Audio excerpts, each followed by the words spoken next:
Ngayon, let's witness the brilliance and skills of our participant in a very relevant issue that continues to be discussed in our society, which is ROTC mandatory. So, with much pleasure, let me introduce our excellent debaters from the side in a favor of affirmative group. Let's have Mr. Tagaro. Let's introduce yourself and say your thoughts about the ROTC mandatory. Good morning everyone, I'm Tagaro from Denver, first year. And what is ROTC? ROTC, or Reserve Officer Training Corps, is a program that trains college students for potential service in armed forces as officers. It's part of the National Service Training Program, or NSTP, in the Philippines, aimed at preparing students for national defense in the U.S. ROTC programs are offered by the Army, Marine Corps, Navy, Air Force, and Special Force, with similar programs in other countries. We are lucky that we have ROTC, or Reserve Officer Training Corps, here in the Philippines, because it helps us to improve our leadership skills and boost our confidence, and also in our physical and mental development. Thank you, Mr. Tagaro. Let's have Mr. Asuban. I'm Jason Asuban. Magandang umaga sa inyo. Narito kami ngayon kung ang susunodaan ng pagpapatupad ng Service Training Corps ROTC program. Naniniwala kami na ang isang matibay at sa pilitang programa ng ROTC ay pakipakilabas, ngunit mahalaga para sa kinabukasan ng aming bansa. Thank you, Mr. Asuban. Next, Mr. Mogon. Everyone, I'm Nayo Protection Leader. Ang ROTC ay kinatubuyan nito ang pagkakapantay-pantay at kasindihan at kaya ng pagkakapasyon ng bahiyan at ang umuro ng mga bahiyan sa lugar. Last but not the least, let's have Mr. Makabenta.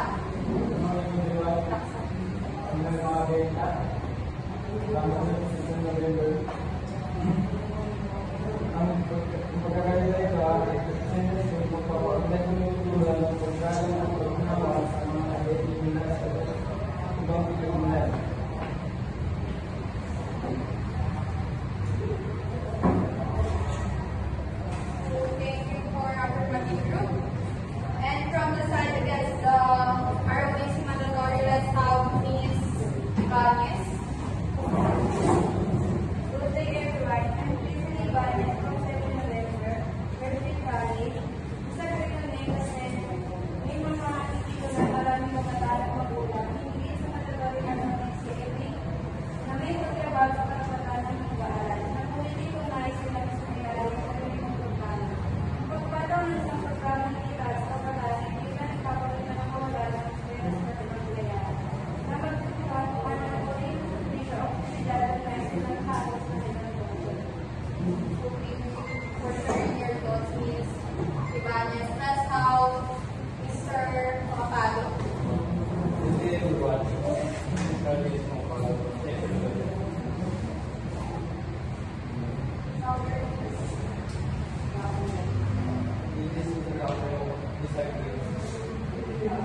Financial expense mandatory ROTC. Obtaining both additional expenses for uniform, equipment, and other requirements. OTICA, financial for the students and their families, especially from lower income families. Thank you. Last but not the least, let's have Ms. Vivian. Hello everyone, I'm supposed to be this is my opinion about mandatory ROTC. Restriction of individual choice course schooling into military training can be seen as a restriction of their individual freedom and may not align with personal interests, career, goals, or religious beliefs. These are many ways to serve the country and non-communities. Should not be only mandated path. Threat to academic freedom. The presence of military officer in education institution with an emphasis on life activities content to issue surveillance and red flag so that to express critical opinion to support the freedom of expression and academic freedom. So, thank you debaters for sharing your thoughts and idea about the ROTC mandatory. So now, let's look forward to a lively and meaningful discussion in our debate. Once again, welcome to our debate about ROTC mandatory. So now, let's proceed in our rebuttals. In each of you debaters have 5 minutes to say your counter-arguments. Let's start with the affirmative group. Your timer starts now. Bakit ka ba ako nagkabisa? Hindi kami na nagkaroon ng ROTC dito sa Pilipinas. Hindi kami dahil ang ROTC ay isa sa mga paraan upang maturuan o mabigyan mo silang mga pag-aaral na ma-improve ang kanilang leadership skills at ang kanilang personal and physical development. Agree kami sa mandatory ROTC kasi malaking tulong to lalo na sa mga mag-aaral. Ito magbibigay ng disiplina sa mga tao.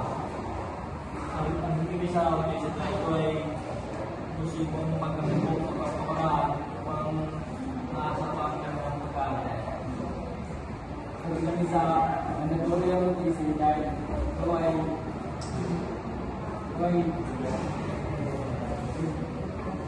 bibigay ng mangyari sa mga kabataang Pilipino ng mga paratangkan ng ipaguluhan sa kaligtasan at seguridad ng kanilang mga komunidad at ng kanilang bansa.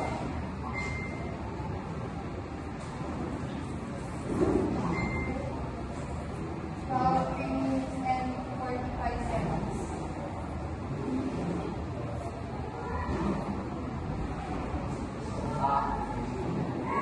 Baka tuloy binigayat namin kayo sa alang-alang na napakalaking benepisyo sa iyo ng isang natutunan programa ng PACE. Kaya isang pangako sa pamansang seguridad at ito ay ito sa aking tatang publikasyon ng pangalan ng Pilipinas.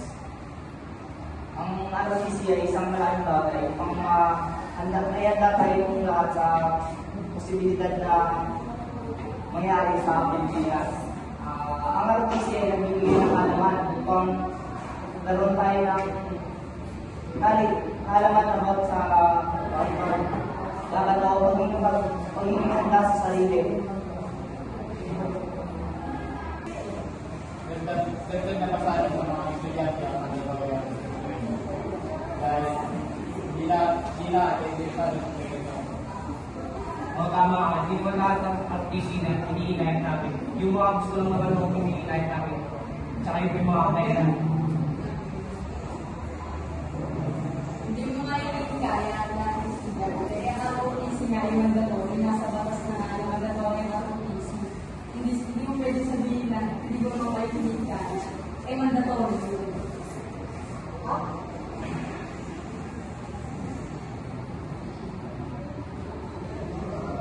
Mandatory nga yung ROTC, pero alam naman natin na bago tayo pumasok ng frame, kailangan talaga mag-take ng ROTC.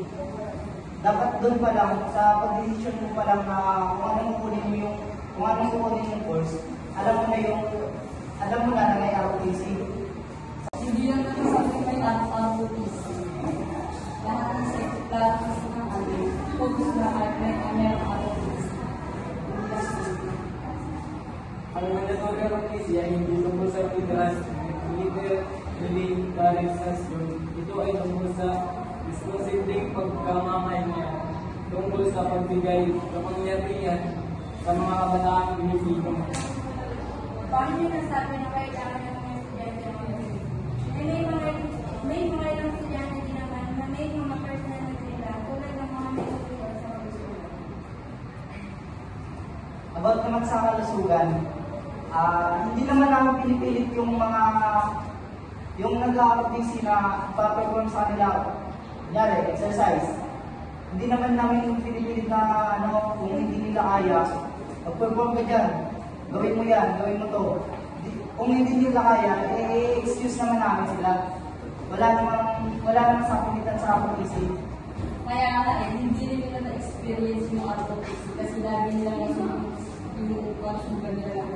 No choice nila kasi kailangan yun. Kailangan pumasa doon. Kailangan may makakuhang certificate sa ROTC.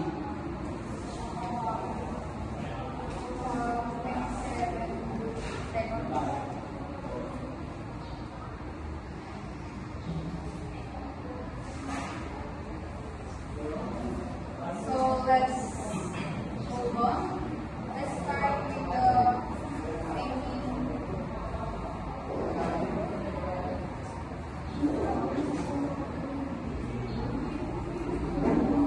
Let's start with the negative group. May mga estudyante din na may personal data tulad ng mga personal data na maaaring makakita sa kanilang pagkakasal. At dahil sa ROTC, yung mga estudyante na nahihirapan tulad na lang ng mga Disney activity lamang sa sila. Sila ito para upang tutunan at itang nalaman at hindi rin natin ito masasabi na mahalaga dahil hindi mo mga estudyante na sa apat. Pero dahil sa ROTC, nakakaya sa pagkala sila. Sali ng mga to sa kanyang pag-aaral, nadadagdagan mo kayo ng pagod ng mga estudyante dahil sa training department sa office. Hindi natin tinipado ang kasamilitan training. Hindi lahat ng kabataan ay may interes na salita kung ganito yung disiplina. Ang salitang pagsalita ay maaaring magtulong ng kawalan ng emosyon at pagtayaw sa pag-aaral. May mga nagsasabi na ang pagiging mandatory ng ROTC para sa atin ay maaaring mabag sa optional protocol ng Convention of the Rights to Apply sa pagkahawak ng mga bata sa arang bayan. Ang ROTC ay sinabi na tataguyod ng bulag na pagsunod, blind obedience at disiplina militar na maaaring tumigil sa pagtulad ng pagkakasal sa kalayaan sa pagpapahayag ng mga estudyante.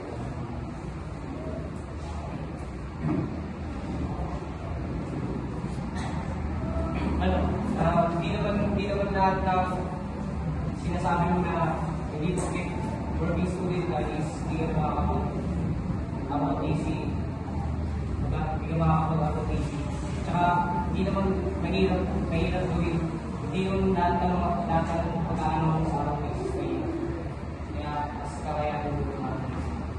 Dapat natin isa lang moral na obligation ang isang bansa na dito sa na maayos na ihanda ang mga mamamayan ito.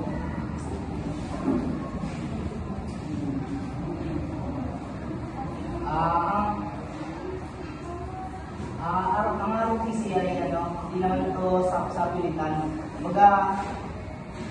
Hindi lang disiplina ang binibuild dito sa ROTC, kundi yung pagiging handa sa lahat.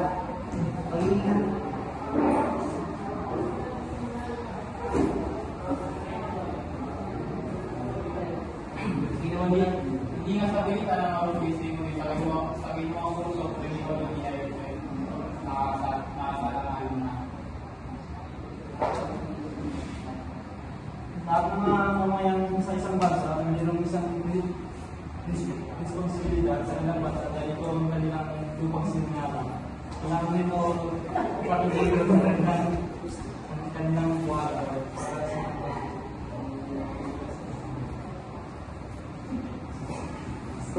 Alam naman pala natin na ang ROTC ay kailangan talaga sa clean. Ba't pa tayo nag-claim kung hindi natin itinake yung ROTC? Lahat naman kasi ng kurso may ROTC, kahit naman hindi ka mag-claim, mag-ROTC ka pala kasi ng ROTC ay mandatory.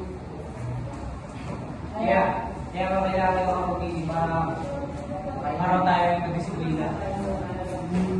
Madisiplina at maihanda tayo sa mga possible na darating na problema sa Pilipinas. Alam naman natin na katulad nung katulad ng sa Marawi, di ba? Nagkakaubusan na ang buong sandataan sa Pilipinas. Nagkakaubusan na, nagkakamatayan na, at naghahanap na sila ng pandagdag na kumbaga backup. Hindi lang naman kasi OTC ang meron programang ganyan. Meron din kasi AF sa military na pwede mo na mag-silver na lumaban sa mga ganyan.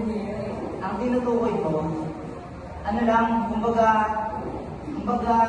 symmetry lang kasi Wala kang ganyan niya. So let's go in our conclusion. Let's start with our affirmative group. ROTC program provides a unique development experience for college students, offering a kind of military training, leadership development, and academic education ROTC to prepare students for potential military service, equip them with available leadership and discipline skills, and offer opportunities for career advancement and scholarship. So thank you for sharing. So now from the side against ROTC mandatory.